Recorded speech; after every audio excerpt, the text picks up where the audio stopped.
Hello, everyone. Welcome to Career Happy Hour. We are so excited that you are joining us for another episode of all of this amazement that we have been bringing to you every week. I have heard the comments and the DMs and the emails that you guys have just been learning so many nuggets, really unpacking so much.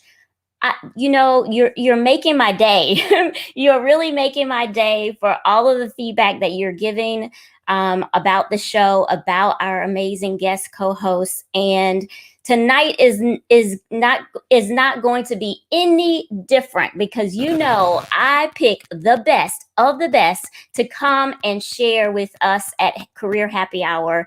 So as you come on in, please make sure that you drop in your name, where are you tuning in from, and what are you sipping on? Because we're at happy hour. We've got to have our cocktails and our mocktails on deck. So please make sure that you drop in your comments and let us know where you're tuning in from.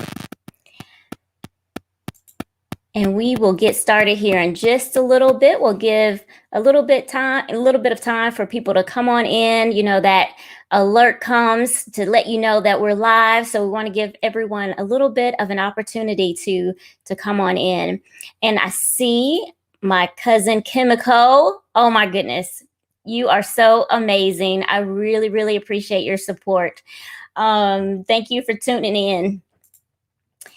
And we're going to have a lively conversation tonight. So I want you to go ahead and get all of your questions ready, your comments ready, because we are about to have some fun. We are about to, like I said in some of the promos, we're about to drop all the tea. We're about to spill it all over the place. If there's ever a question that you wanted to ask a recruiter and wanted to know but the behind the scenes curtains of what's going on, tonight is the night. So you are in for a treat. So we are really excited that you'll be joining us tonight. So please make sure that you're dropping comments and questions in the chat. I love you back, Kimiko.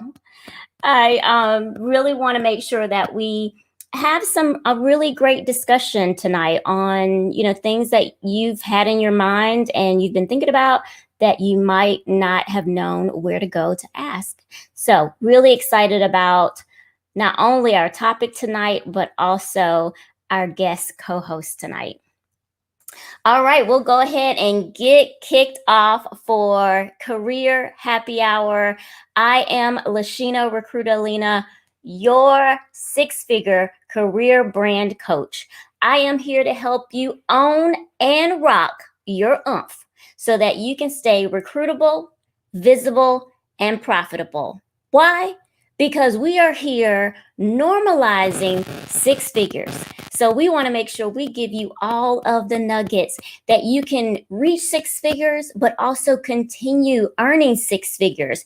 Because remember, six figures does not stop at $100,000. Oh, no. Six figures goes all the way up to one digit shy of $1 million. So we want to make sure that we are normalizing making and earning and maximizing six-figure earners. And so that's what Career Happy Hour is about. We're here for a community of ambitious, high-frequency career professionals who are really about not status quo, but continuing to learn and to grow and to be able to manage your career like it's your very own business, because it really is your very own business.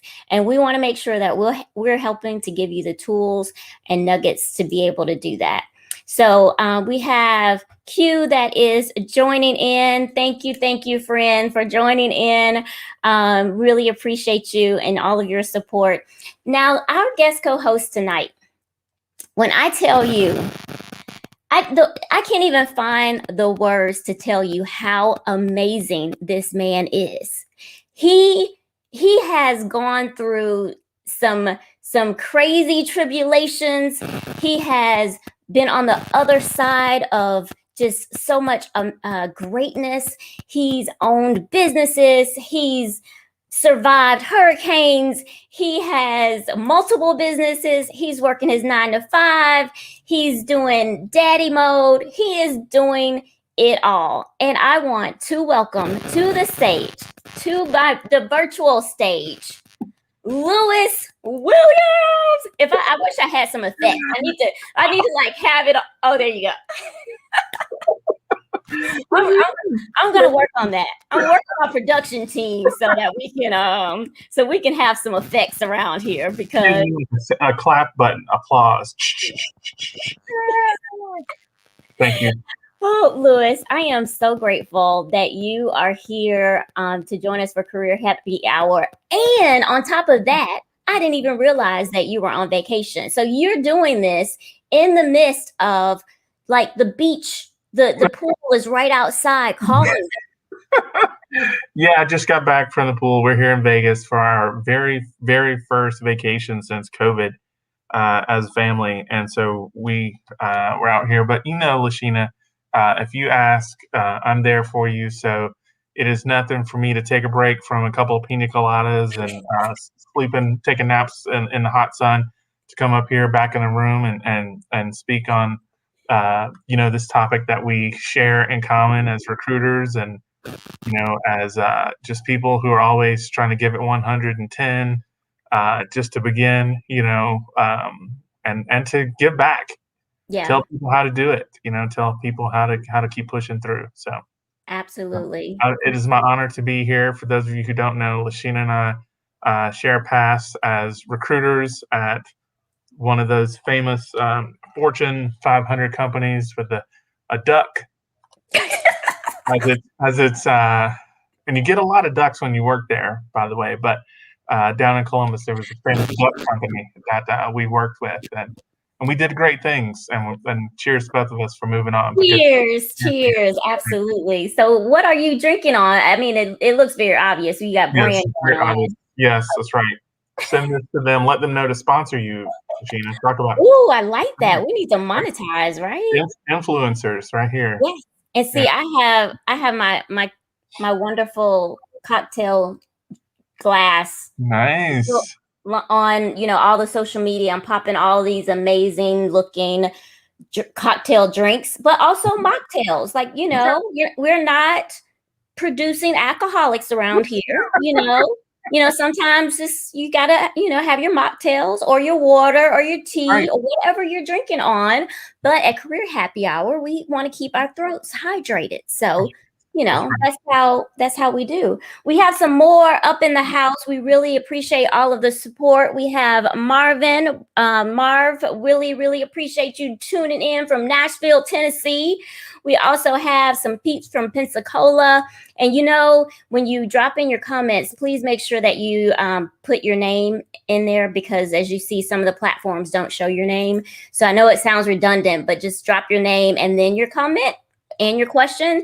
So as we talk to Lewis a little bit more about his career journey, please go ahead and start thinking about the questions that you've always wanted to ask a recruiter, but one you never knew to ask, or how to ask, or who to ask, because we're here to spill the tea. We are spilling the tea because we know there are so many people out there who they're in job search mode. They're, really, having a hard time. And we really want to help some of those individuals any way that we can.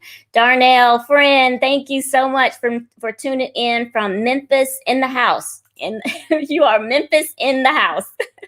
So appreciate you. And Fox, Fox is, I have to give Fox photo credit because Fox is a mixologist and she makes the most amazing drinks, hands down. So yes, Fox will be on the show really, really soon. We got to get that coordinated, girlfriend.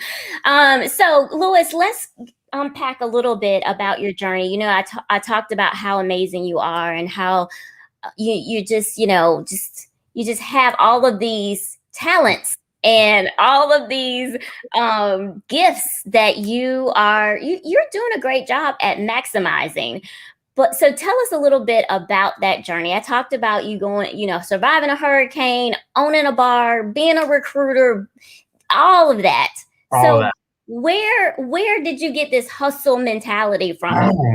Wow, that's a good question. Where did I get the hustle mentality? So I'm going to give the hustle part to my granddad. He was an entrepreneur. I remember, well, he ended up being the first Black owner of a grocery store in Auburn, Alabama. Okay. And one of Wow. those little small one room grocery stores that you see on the corners, but some of them are still standing. But, he grew up working in another grocery store and then opened one for the Black side of town where he would extend credit to folks who couldn't pay, for the food they needed, but they could pay eventually when they got paid. So he was, he told me a story about how he would go to the white supermarket, buy a pound of meat, pound of cheese, and some bread, and he would take whatever it cost him to do that, like 40 cents. This is way back in the day. 40, 50 cents, a dollar, whatever. And then he would come and he would make these ham and cheese sandwiches and sell those for a dime. Well, if he could get 30 sandwiches out of that, a couple loaves of bread, that meat, that cheese, he'd make $3. And then he would repeat and repeat and do that until he had saved up enough to buy a little piece of land. His family were tradesmen, who basically built Auburn University back in the day. And so they were brick masons and carpenters. And so he built a little one-room store. And he grew that over the course of his lifetime, put three of his five children through college, Xavier University, FAMU, and Tuskegee. And they all prospered in the healthcare industry. My mom's a pharmacist. But in a weird way, I think it kind of skips a generation. So my mom wasn't much of a hustler. She was more about, getting a good job. She was that one. Get a good job and don't you dare quit it. And you stay there and you do that. But when I came along, I was more like, no, I get that. I'll always have a corporate thing going, but I'm also going to have my own side hustle. Before that was even a word or phrase or anything, I realized that you could do both.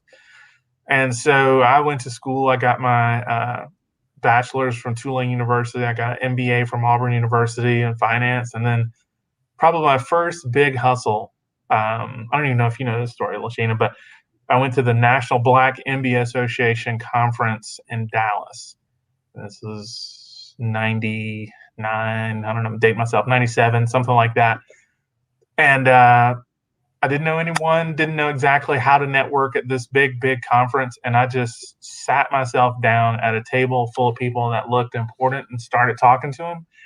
And by the end of that lunch, they invited me back to their booth. You know how those career shows are with the booths.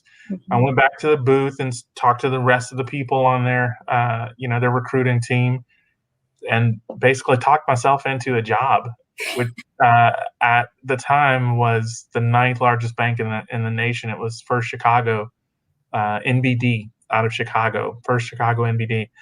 And so they flew me up and back, which my dad thought was the coolest thing that he had ever heard of, on the same day. So I flew out of Atlanta at 6 a.m, flew back to Atlanta at about 9 o'clock that night. And he asked me, he said, "How'd you do?" I said, "I think I got the job, man. I think I got it. They liked me." And they sent me an offer letter. Actually, I'll tell you something else I did. At the time, this is when the internet was first starting, literally. And so I went onto their website. I grabbed a picture from their what do you call that thing? The annual report. They had a message from their CEO. So I took that. I found the same font. I changed the first paragraph, and then I taped my paragraph on top of it. And I said, this is from their CEO to the shareholders, and it said something along the lines of, "We're excited to announce that we've hired Lewis Williams into our new MBA program." And I sent that back as my thank you letter to them. and they gave me the job. So they thought that was pretty slick. But anyway, I worked in finance for 2 or 3 years, and then I went back to hustling. I got a job. I mean, I left the bank and I opened my first bar in New Orleans, and unfortunately, it had a mechanical bull. I mean, it had a mechanical bull, and unfortunately, it was a tremendous success. The bar was crazy. I couldn't have planned it any better. And then Hurricane Katrina hit, and so basically wiped me out completely. And I had to go way back to square one, back in Auburn, Alabama, hometown, and I had to rebuild my career from there without, the banking industry behind me, because it was 2007, 2008, and the world had collapsed in terms of the economics. And so, I struggled and got one recruiting job after the next recruiting job after the next, and Tina hired me to join her at that duck company, and then I went from there. It's really all due to Lashina, basically. All the good things that have happened come from Lashina. I appreciate it. Everybody, pay attention to what she says. She's right. I will pay you later. Perfect. That's also a hustle. So how did you end up in recruiting? Because I didn't. So did the bank hire you to recruit? That's a great question. And that, as a recruiter, this is a great question, because this is the first question that I ask recruiters on my team now. When I'm interviewing people, I ask them, how did you end up in recruiting? No one goes to college to be a recruiter. No one majors in recruiting. No one. You end up in it through some happenstance, some kind of way, and you find that it suits you. And then once you find that, you're like, oh man, this is easy. All I'm really doing is like connecting people with the right job and interviewing people because I'm curious about what they do. So anyway, back to your question. How did I end up in recruiting? When I joined the bank, the person who recruited me was the head of HR, their CHRO. Okay. And so from the very get-go, they would send me out as a representative to the National Black MBA Association Conference, National Hispanic MBA Association Conference, the Chicago, Urban League, any event where they needed, some folks to go and represent part of the recruiting team and be like a young MBA, right? So that was kind of like my day job was finance, but then my part-time job for them, helping them out, was always in recruiting. Then they started an executive recruiting function, which we didn't have at all.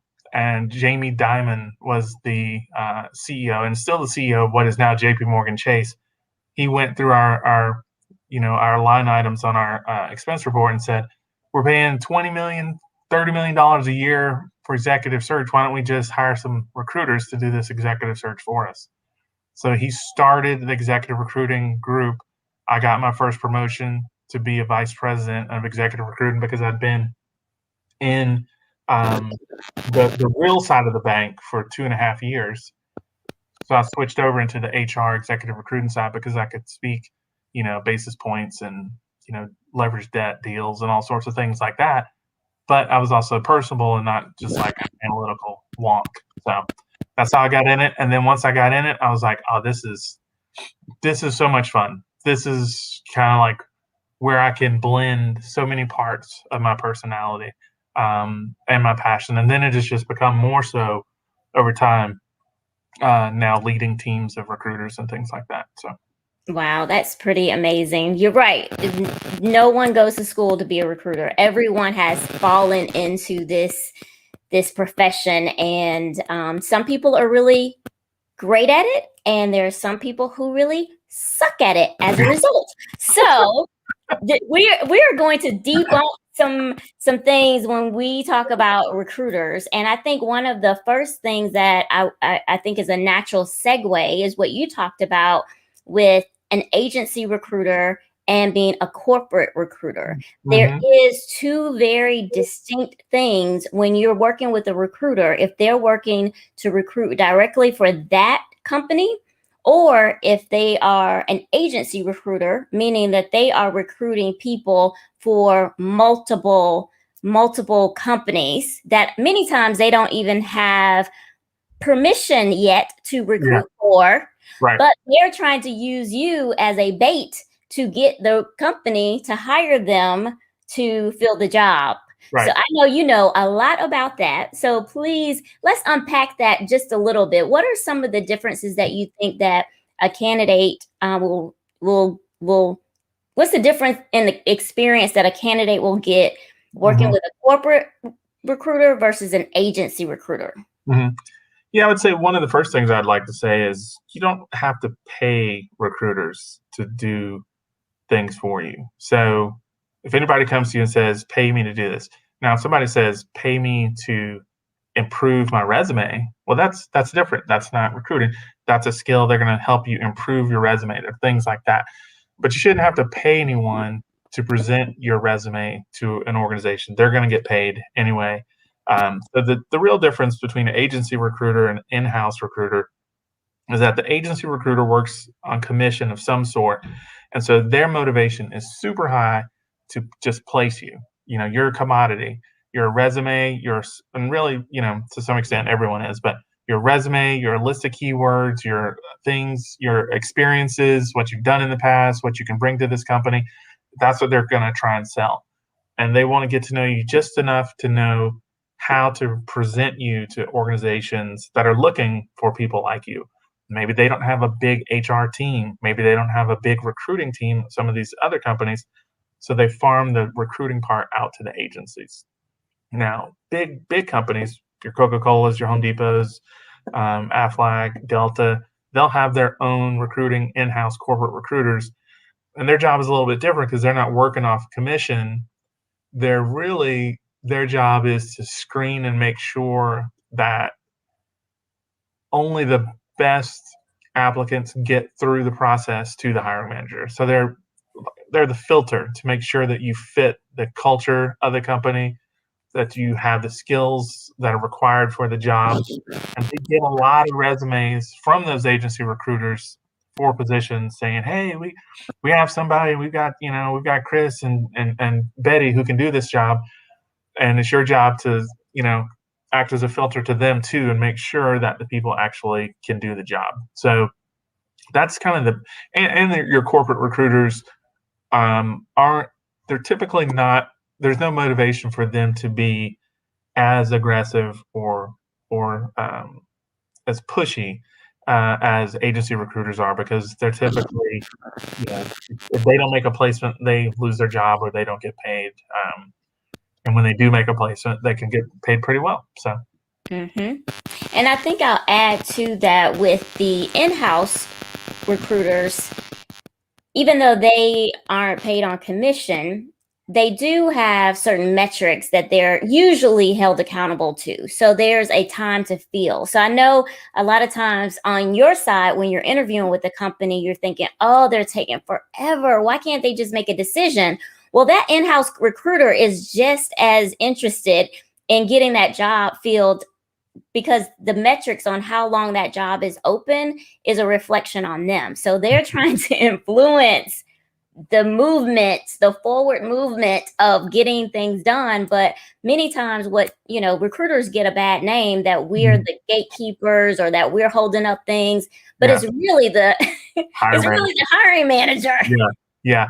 I mean, if there's anything to be exposed, it's the hiring managers are the thing that slow things down. They typically are in uh, they're in a big hurry at all the wrong times. Like, if the job isn't posted, they're all frazzled and, upset about it. Post the job, post the job, post the job. Then you get the job posted, you start collecting resumes, you start to interview people, you start presenting people, and then they're like, well, it's not that big of a concern now. Chris is learning the job, and we're gonna hold and like I have four great people. I've got Marv and Darnell and Emma ready to roll, and you now you're on pause. So that happens a lot, and your talent acquisition and recruiters will catch that the brunt of that. But like Lashina said, the recruiters typically want you to move through the process quickly. If you're a fit for the job, they're going to be an advocate for you to get the job. The main thing is, I would say, is make sure you're a fit. It's tough to break the mold. Recruiters are busy. They've got a lot of recs. It's not just one job they're working on. They're working on, you know, between 30 and 50 or 100, depending on what organization you're talking about. So they don't have time to do the kind of thing Lashina's doing is excellent. This sort of dialogue and back and forth, because they really don't have time to do that during the day. They're really about, focused on candidates who hit all the boxes, check all the boxes, and are exactly what the hiring managers are looking for. And still, there's a slowdown, and still, jobs are competitive. I mean, you may think I'm the only one in the world who really wants this job. Right. But there are 80 people out there who want that same job. And maybe you are spot on. Maybe there are only 10 of you out of that 80 that are qualified. That's still 1 in 10. You got to beat those other 9 people. So you've really got to network with people on the inside of the company. That always helps to get an internal referral or someone to kind of help push your name to the top of the pile. What about, we hear about this black hole. When I'm just throwing my resume into a black hole, nobody's really going to read this resume. It's just going into a black hole. Yeah. Let's debunk that about this proverbial black hole. Yeah. You touched on it a little bit that, at any given time, there could be 80 people who apply to a job. And if that recruiter is smart, they're going to shut that job posting down. Doesn't mean someone's hired for the job. It just means I got to catch up with these 80 people who've applied. Yes, absolutely. So the black hole feels like a black hole because, a lot of times you won't hear about or hear anything back from a recruiter until they've completed the entire search, right? They post the job. You may apply like 6 days after the job's posted. You may be in the top 10. Those resumes are presented to the hiring manager. The hiring manager then picks 4 people, of which you're not one. You're still in the black hole. Then those 4 people go through the entire interview process. They maybe get down to 2. You're still not in there. You're still in the black hole. You don't know what's going on. Then they choose between those 2. Then that person declines. And then that person fails background because they've been smoking. Who knows what happens? But anyway, this whole time you haven't heard anything. You think your resume's in a black hole. Stuff is going on. There's no such thing as a black hole. Stuff is going on, behind the scenes. There's a lot of work going on.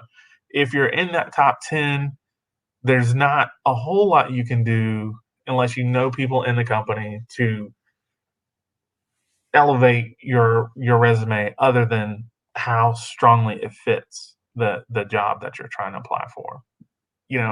Trying to stretch from an entry-level position to like the CEO is not going to happen, no matter what kind of great resume you present. If you really have to read and be self-aware of like what you really bring to the table for the job you're applying for. And don't apply to 10 different types of jobs. Yeah, because we can see that too. We can see in our ATS system, we can see every job you've applied to. And then if it appears that there's no rhyme or reason, then what you're showing is you're signaling to the recruiters and recruiters team that this person isn't really focused on a job. They're just throwing stuff at the wall and hoping it sticks.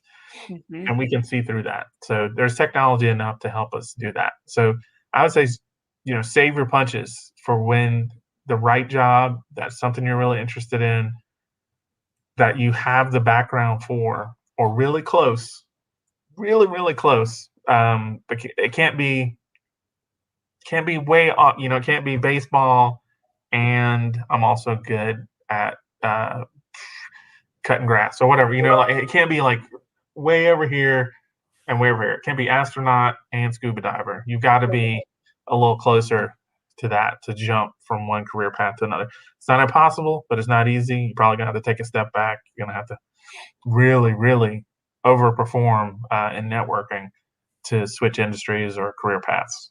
Mm-hmm. But it's not possible. I mean, it's not impossible. It's right. Things are possible, but it's just, you want to, the job market is just so competitive. So you want to make sure that it to it, from all appearances, it looks like you know what you want to do and you love what you do. And, just, we've talked to so many people on the show about how multi-talented they are. And we've talked about that with you, Lewis. And it doesn't go without saying that you potentially could do a lot of different things. But for the job market and applying to a job cold, then they want to see that rhyme or reason. And maybe one day, that'll change where, we're not we as recruiters, but the industry of recruiting is not so tunnel vision that we can see beyond that. Well, I think that gets back to the hiring managers, our good friends. And for people on the call who don't know, recruiters don't make the final decision. We just basically essentially hook you up with the hiring managers. The hiring manager has on their plate to fill this job, but they also have to worry about the perception that why would you hire that person Yes. after the fact? So Yes. they have to cover their butts with the choice they make. So imagine this. You're hiring for a chef and you have someone who is like, okay, I really want to be a chef. I've never been a chef. But I'm very good at cooking in my house, and everybody says so.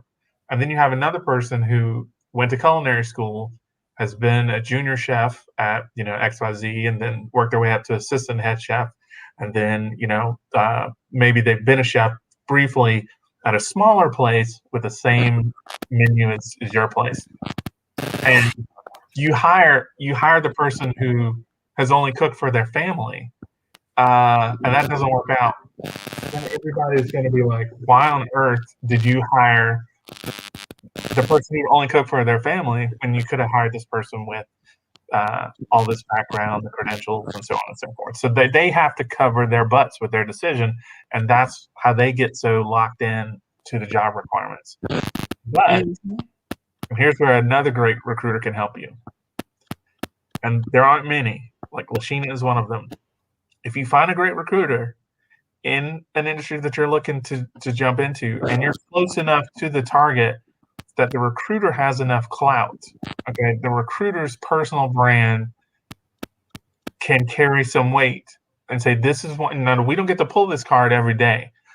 But if you're like, listen, I was at his cousin's house and he can cook, okay, and he can cook, he really can cook, and I'm going to go out on a limb and say, give this person a shot. That is like very rare, but it happens. But then that person has to be able to back it up, and you have to have the recruiter who has that clout to help the hiring manager cover their butt when it all goes wrong. It's going to flow back down, but hopefully they go, wow, look, Lashina really knows what she's talking about. She's helped me hire my last 4 best employees.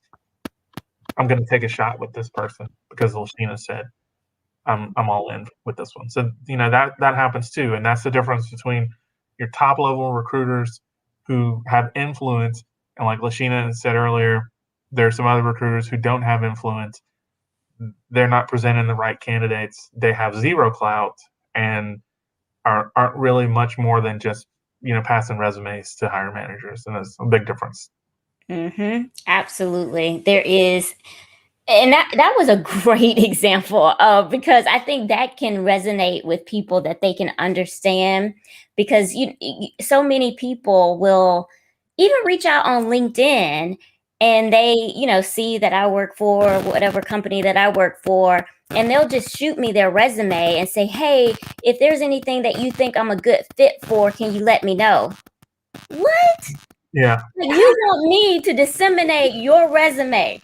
And now it's one thing if, say, it's a business analyst and that's all that you've done, then I'm going to assume you want a business analyst job. But again, you leaving me up to assume, and we know when you assume what happens. Right. But you want me to do the work and you ask me for a favor? Come on, you gotta help a sister out. Really. Yeah, I have a cousin-in-law who was like, I'm trying to find recruiters, help me find a job.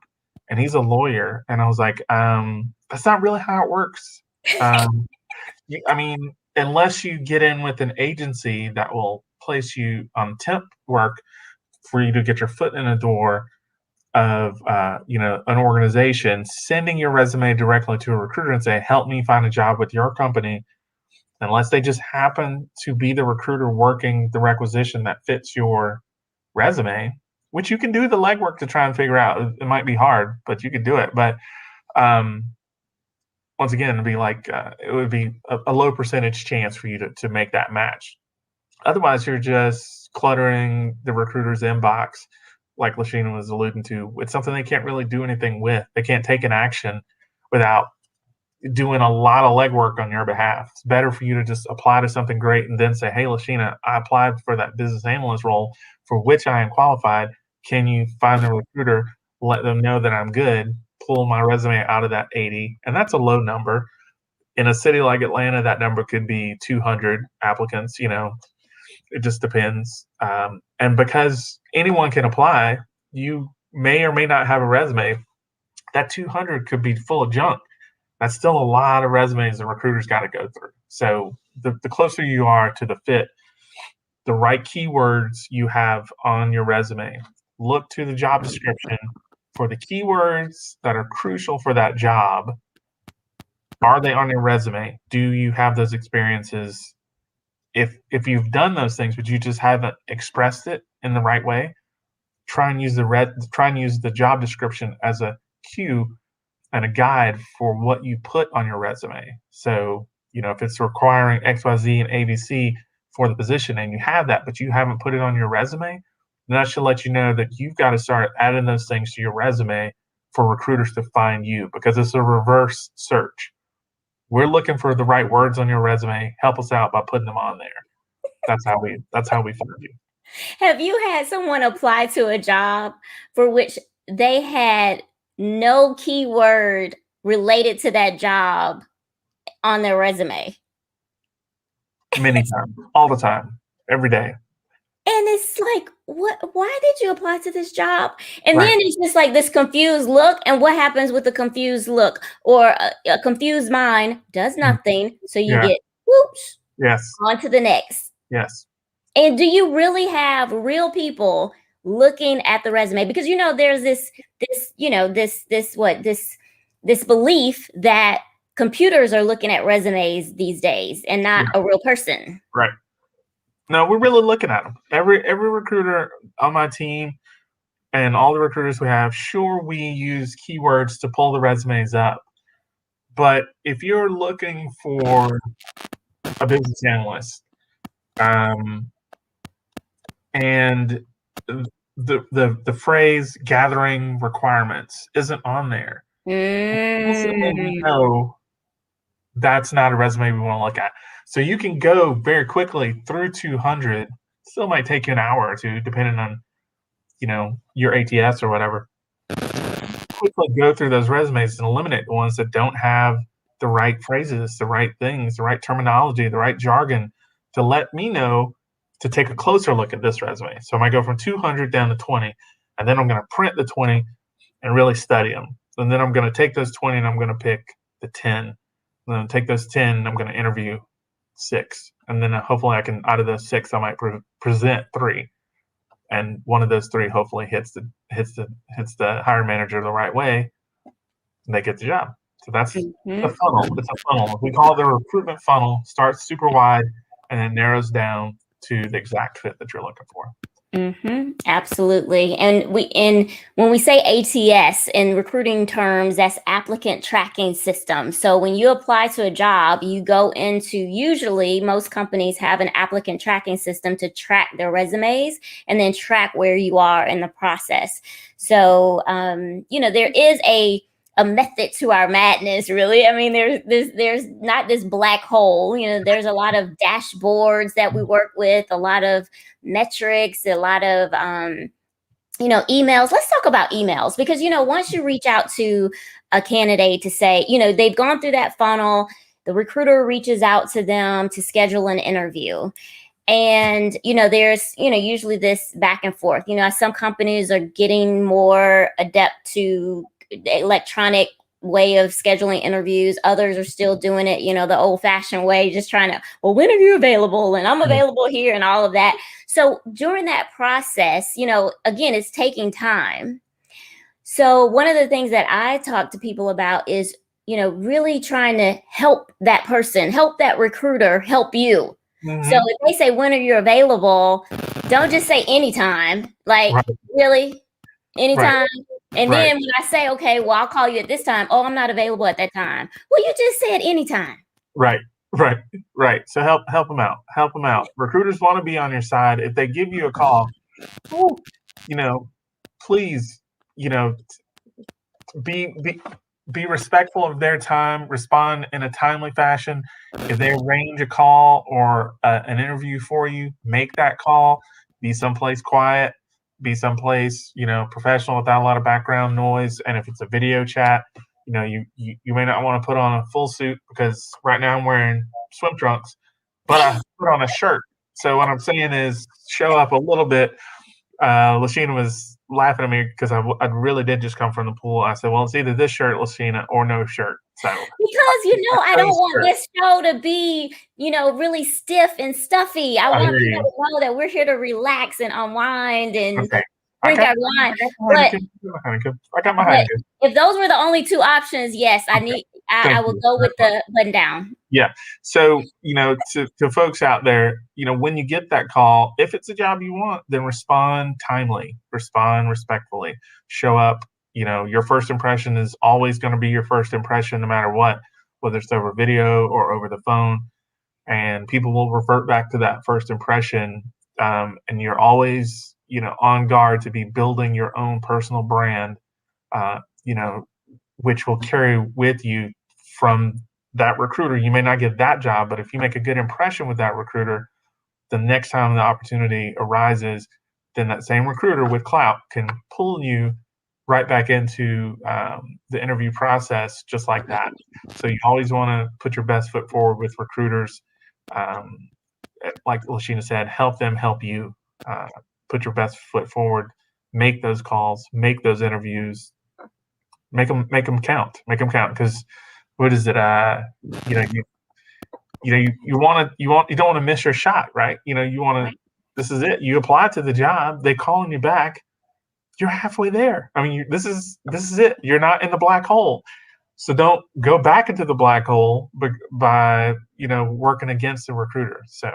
And usually, there's this hurry up and wait type of thing that happens with recruiting a lot of times, because just like you said, with those top three that you've engaged, then going through the interview process, to go from the recruiter, then to the hiring manager, and to any other stakeholders that need to be part of the process, there's this, well, this person couldn't interview until next week, but you could interview today. Well, a decision won't be made until they get through some of the other interviewees.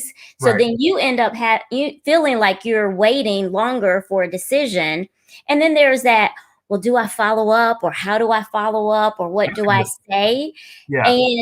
And that's a real thing. I think that's a fair question. That's one we can help people out with. After you've made contact with a recruiter, how often should you follow up, right? So if you make contact, like if you have the recruiter's email address or their telephone, and I would definitely recommend you keep it in an email as opposed to calling. If you have a phone screen, which is the first call you'll have with your recruiter, you give them about a week, okay? And then just drop them a line and say, hey, I haven't heard from you in a week. And then if you get the next interview with the hiring manager and then you still haven't heard anything, and if you're on your game when you interview with the hiring manager, you also want to ask for their email address, get it from them personally on the call, and if they give it to you, don't abuse it. You wait a week, maybe wait a week or two, but a week is fine for you to follow up and say, hello, this is me, Lewis. I applied. I haven't heard from you. And then I'm just wondering, don't ask about the status of your application, because at this point you're already interviewing. Just want to let you know that I'm still very interested in the opportunity. Thanks for taking the time to speak with me last week. I'm still out here, Lewis in the black hole. So that's about it.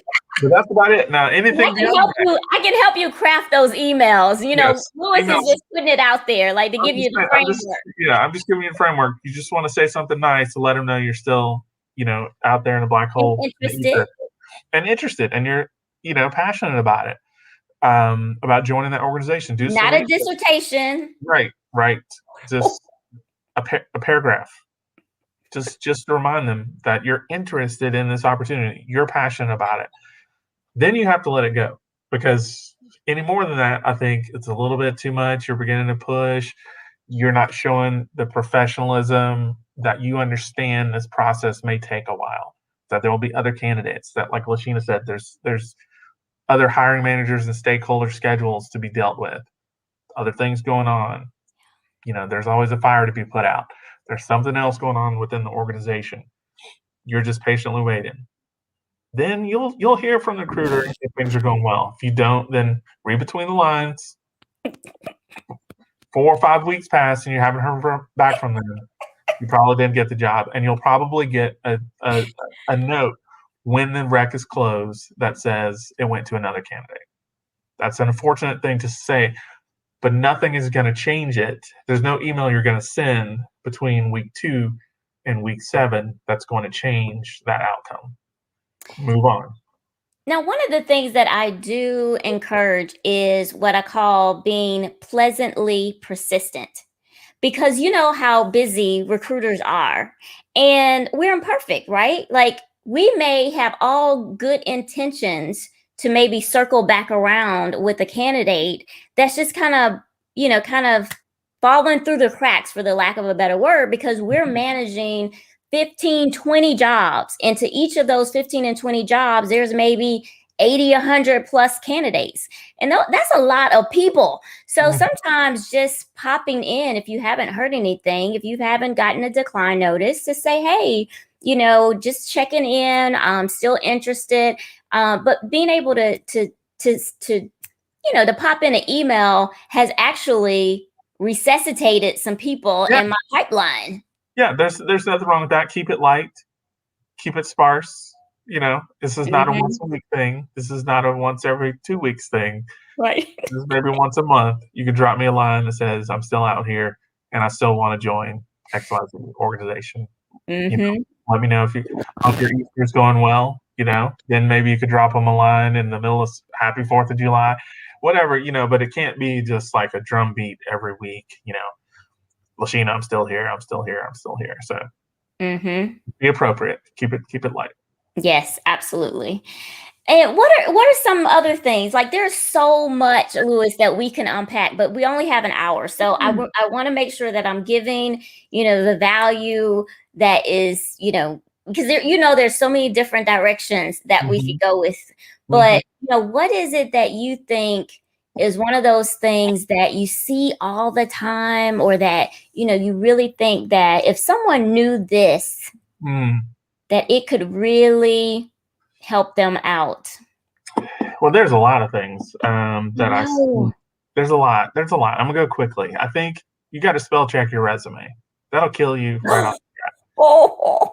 Spell check your resume. Make sure there's no spelling errors on it, because some recruiters and certainly hiring managers are very nitpicky. And what they're thinking is, well, if you're saying that you're detailed oriented, but you misspelled detailed, that's not good. If you're sending a note to a recruiter, like Lashina was saying a minute ago, and you call her Lashana, that's not good. I've gotten emails where people, call me Chris or Dorothy. They have the wrong, and then they have the wrong company in the email. So get organized, and be legitimate about who you're reaching out to, because a shotgun approach doesn't work. If you're in the software industry, kind of keep it in that industry, because you'll know the right players, right? You'll know which companies you really want to work for, and be focused on that industry, that company set, the type of things that are going on. Once you get in the interview, you'll be able to respond to questions that show that you're an expert in that industry, that you are aware of what's going on, their challenges, their ups, their downs, their competitors, and things like that. That's what they'll be looking for. So I would say do your research on your companies, right? If you're applying to some company, yeah, Manger. Whoo, man, I get that all the time. Woo, woo. If you're applying to a company uh, and you just throwing it out there, it's probably not going to work. They can tell. The recruiters can tell. The hiring managers can tell that you're just fishing. So don't fish. Don't fish like with a shotgun. Shoot with a laser. Know what you're talking about. Know where you want to be, and tell them why, and they'll hear it. It'll come through. It'll Yeah. cut through all those 80. If you're about it, if you're on it, if you're on track, this is exactly what you need to be doing next. It will be crystal clear to the recruiter and the hiring manager. Yeah. One of the shows that I really really love is This Is Us, and one of the episodes was about one of the characters was laid off, and he's job interviewing and has the baby at home and doing video interviews because of where we are in the world. And he asked the interviewer, he said, what's my chances of getting this job, because it just went horrible. And so the company, the employer, the interviewer said, oh, you're one of our top candidates. And then he got a no thank you email. So that's a very real situation, that at any point you can be told that you are the top candidate, and more than likely you might be, but there's also usually a backup plan, because there's nothing worse than a recruiter going to offer and then that candidate coming back and saying, oh, well, I already found another job. I've already accepted another offer. And you're like, what? You didn't even say anything? Like, really? So, of course, we have to have our backup plans, because hopefully you have your backup plans going on. Right. But how can what advice would you give someone when they talk about, that they are the top candidate? You're the top of the list. What advice would you give them? If you're at the top of the list and you get through a couple rounds of interviews, I would say that's the time, you do want to use those emails to thank people for their time, right? So if there are 3 people who are great, and one of them writes a letter to Lashina and says, I really want to thank you for the opportunity to work for XYZ.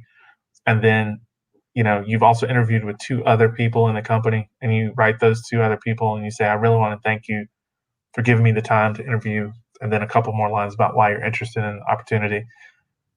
That will cut through, because those other 2 people didn't do it. And so even if they're slightly better than you, you're showing them, that you're a thoughtful person, a team player, considerate of other people's times, you're a collaborator. These are all traits every company wants. There's no company out there that's like, we want a bunch of jerks. All the companies want people who can get along and, are respectful and professional. When you will get those rejection letters, when you get them, just know